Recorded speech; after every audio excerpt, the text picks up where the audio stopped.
I think Keir Starmer and his wife might be Britain's biggest scroungers.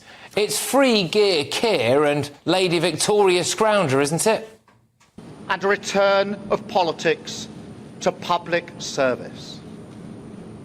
When the gap between the sacrifices made by people and the service they receive from politicians grows this big, it leads to a weariness in the heart of a nation. This lack of trust can only be healed by actions. There we go. Well, Starmer's salary is paid for by the taxpayer. His previous salary was paid for by the taxpayer. He lives rent-free in a flat in central London, paid for by the taxpayer. He gets his MP's expenses. It turns out today that he's received £100,000 worth of gifts and freebies from wealthy donors. He's even got a load of stuff for his wife thrown in as well. He and anyone else who wants to build a new Britain built on decency, security, prosperity and respect is welcome in my Labour Party. Today, Arsenal Football Club have offered him free use of a hospitality box. This would cost around £8,750 per game, so he'll have to declare that on his next round of expenses. It's also emerged that his wife went to see Taylor Swift not once, but twice. He's had glasses, he's had suits, he's been to see Coldplay, all on someone else's dime. I believe in honour, integrity. Yeah, he's even declared things late. Remarkable, considering he said this. As ever, one rule for them, another rule for everybody else. He's lost all credibility, hasn't he? Do you remember this? But I will be honest with you. There is a budget coming in October, and it's going to be painful. We have no other choice, given the situation that we're in. Those with the broadest shoulders should bear the heavier burden. Not if you're in the Labour Party. Angela Rayner's had a free holiday to New York, reportedly, loads of clothes as well. And now Sue Gray, who's apparently walking around like our unelected Deputy Prime Minister, got a whopping great big pay rise. She's now paid more than the Prime Minister. She's on 170 grand. One source said it was suggested that she might want to go for a few £1,000s less than the Prime Minister to avoid this very story, but she declined. Starmer absolutely slammed Boris Johnson for giving Dominic Cummings a pay rise. There you go. There's always a tweet, isn't there? There's always a tweet. He keeps saying the Tories left a financial mess. We're all going to have to tighten our belts. Pensioners will freeze to death in their own homes this winter, but he gets to live the high life on a billionaire's dime. Look, every time his wife wants something, he just wanders up to Lord Ali like a socialist Oliver Twist, doesn't he? Gives out his begging bowl. Please, sir, please, can I have some more? There you go. Oh, anyway, pay your own way, Sir Keir and Lady Scrounger. Let's get our thoughts on my panel. Director of the Popular Conservatives, Mark Littlewood. We've also got businessman and activist Adam Brooks and broadcast journalist Judita De Silva. Mark, I mean, this is just absolutely unbelievable. From a bloke who stood in front of us every single day going, oh, we're going to be something very different. We're going to have honour and decency. And meanwhile, it's just freebie, freebie, freebie, isn't it? It does seem that way. Again, I think there's a few things to parcel out here. You're right to say and to point out on those clips, as you just have, how puritanical he was.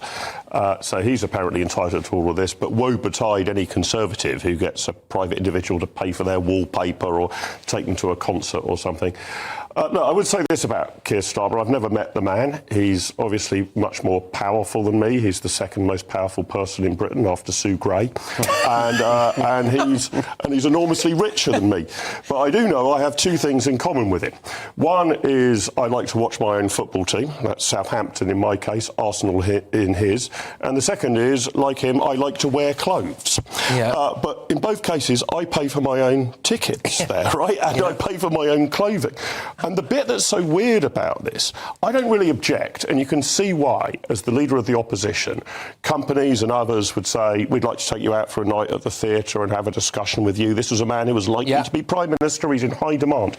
But things that in your normal life you would buy yourself. Yes. Your clothes, the ticket to a football team that you want to support. And it's not as if he can't afford the top-end tickets at the Emirates.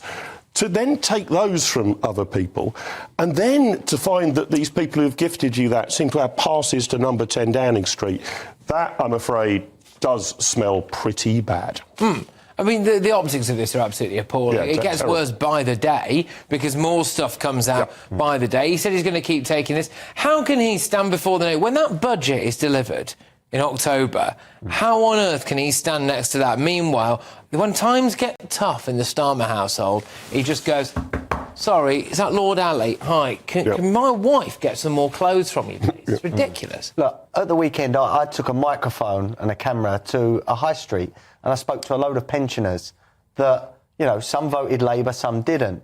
But the anger out there is so high. They cannot believe what this government is doing. And as you said, the optics is terrible. They are living the high life. Keir Starmer has had more freebies than any other MP over the last 5 years. I mean, after what he said in interviews and in Parliament, this is the biggest hypocrite in politics. It's such a bad look, and they are so out of touch with the normal people of this country. And I would have thought that they would have given it a year or so, you know, before they decided to act like this. But it's after weeks. They've got no shame. Julita, is he Britain's biggest scrounger? I don't know about Britain's biggest scrounger, but I think he's just playing the system that's available to him. And I've tried so many ways to kind of put my mind in yoga positions to rationalise how he would think this would work for him. And I can't come up with a reason. But I would say that this is what happens where there is more full disclosure.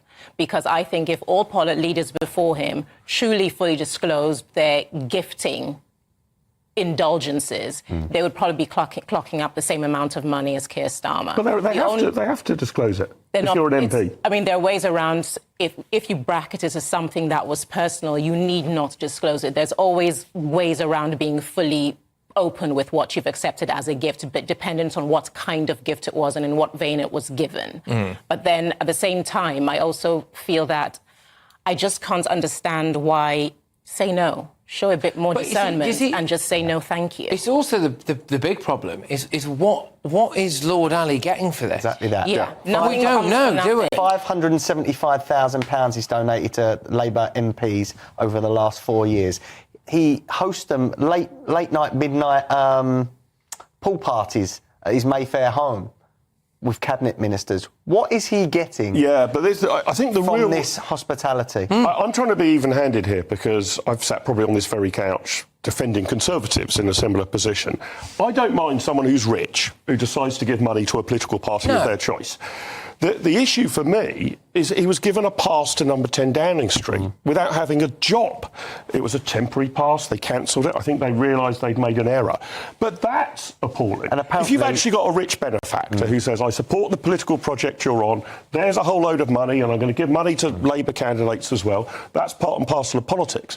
But if that very person then gets special access to number 10 Downing Street, what on earth is going on? Apparently, according to Bloomberg, he's still attending meetings.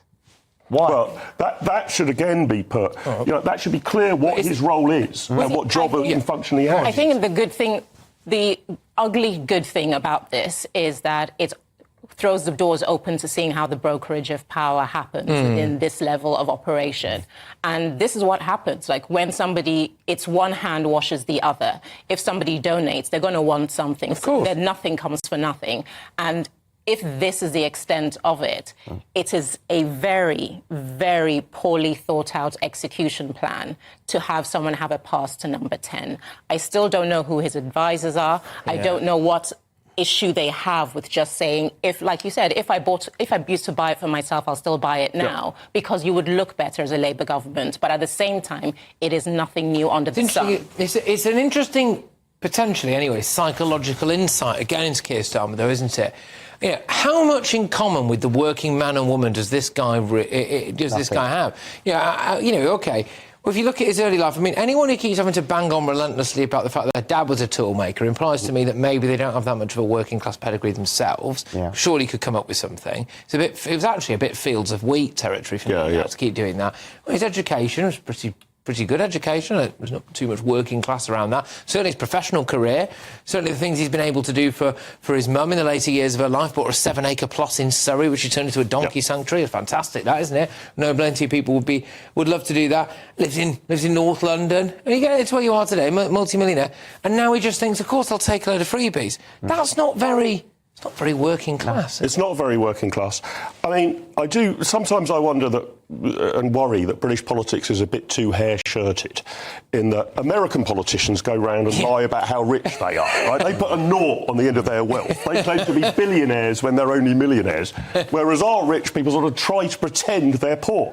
Yeah. I mean, I actually have to say our former Prime Minister, Rishi Sunak, I think, for a number of his faults, did this quite well. He said, I'm unembarrassed about the fact that I'm rich.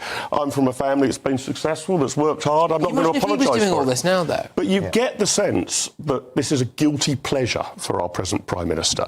He doesn't really, he likes being rich, but doesn't want to admit he's rich. That's why my dad was a toolmaker came out in every other sentence during the general election campaign. I don't know why he doesn't just say, I'm affluent, I've had a successful legal career, the Prime Minister is on a high salary, I'm therefore going to pay for my own Arsenal tickets. It makes me laugh because a whole generation of people thought that voting Labour was going to be something different. They were going to be their friend. They weren't going to rub it in their faces. And now they've faced a Labour government under Keir Starmer that are freezing pensioners and living the high life and rubbing it in their faces. There's going to be some real regret out there from youngsters that voted Labour. Well, I mean, how does he square this when it comes to a budget or certain things, as Adam was raising there, about issues surrounding pensioners, etc.? When you think, well, he is taking a lot of freebies, do you think that plays badly? Optically and PR-wise, he can't square this. But what he can ride on is say there has been full disclosure, and I've always said I would be honest about what I've done, good, bad or ugly. That is a good thing. Going forward, there has to be a consensus and a real move to do things differently to show that I've seen the error of my ways, which shows growth and also culpability. But he has to use this as a mile marker to show that, like you said, if you are a Labour leader, walk in the path of what the Labour Party represents. You can't function in ways that are akin to the Tories while bashing them, because that shows inconsistency. Well, this is it. I wonder if he regrets being so pious or puritanical, as you were saying before, because really you do. If you dish it out, then you're going to have to take it, I'm afraid. And he's dished it out more than anyone I can imagine when it comes to people, whether it's wallpaper or... But I blame his advisors as well. I really do, because you would turn the Arsenal box down. I mean, I would. I'm a top supporter anyway. You burn it down. But come on. You just say to him, Keir, this is a bad look. Yeah, just be one of the people. Yeah, but he should know that himself, right? Yeah. I mean, to be honest with you, your advisors should be helping you on the margins. They should be correcting your grammatical errors. They shouldn't be giving you a moral compass. You need that yourself. In all politics, you do have advisors that tell you about how optics work, because you'll be surprised how disconnected politicians are from but the optics here are so bad, he must be blind. Well, when he's saying as well, I can't possibly sit in the stands because of security reasons, what's someone going to do to you at the Emirates? Throw an olive stone at you? Come on. Anyway, right, it's time for today for the Great British Giveaway and your chance to win the equivalent of having an extra £3,000